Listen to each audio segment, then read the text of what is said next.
Bonjour les partageurs, j'espère que vous allez bien. On se retrouve pour une nouvelle vidéo pour voir et présenter le slider de chez Conova, le Conova P1 qui fait 80 cm, qui est en carbone et qui nous permet de faire plusieurs fonctionnalités. Par exemple, comme celle-ci, de slider la caméra pour donner plus de dynamisme à notre vidéo, pour donner cet effet que vous voyez ici, et beaucoup d'autres fonctionnalités qu'on va voir dans cette vidéo, par exemple faire des timelapses et même l'unboxing. On va voir l'unboxing dans ce slider dans cette vidéo.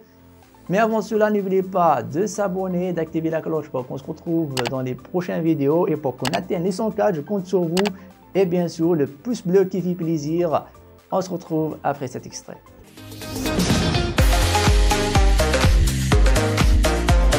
On va passer au déballage de Conova P1. Le Conova P1 vient avec une mallette de transport. Quand on ouvre cette mallette, on remarque deux choses. Le slider et sa sacoche de transport, la trousse de transport aussi, qu'on retrouve deux choses très importantes. C'est le moteur et la télécommande. Et le câble LAN qui nous permet de relier les deux. Et pour pouvoir fusionner tout ça, il suffit juste de fixer le moteur, comme on le voit ici, sur la rail.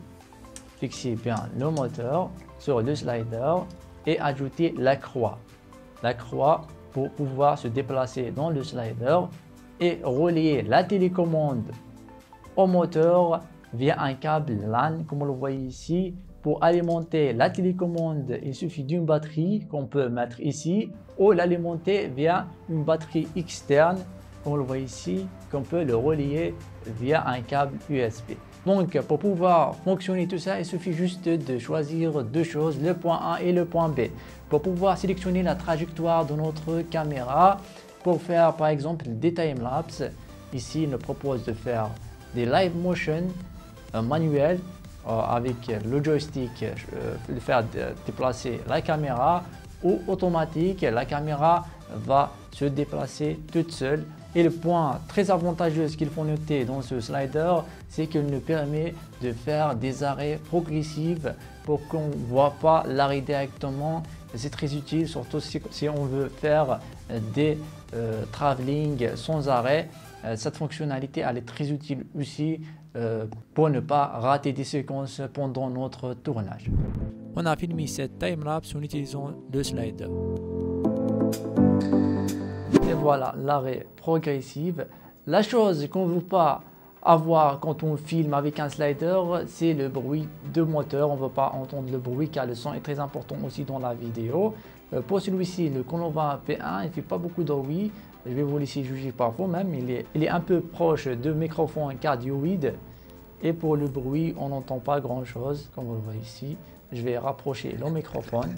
Maintenant, le microphone est très proche, 1 mètre de distance, et on n'entend pas grand-chose. Donc pour le bruit, il est acceptable. On retrouve des sliders plus silencieux, mais celui-ci, il fait très bien le travail.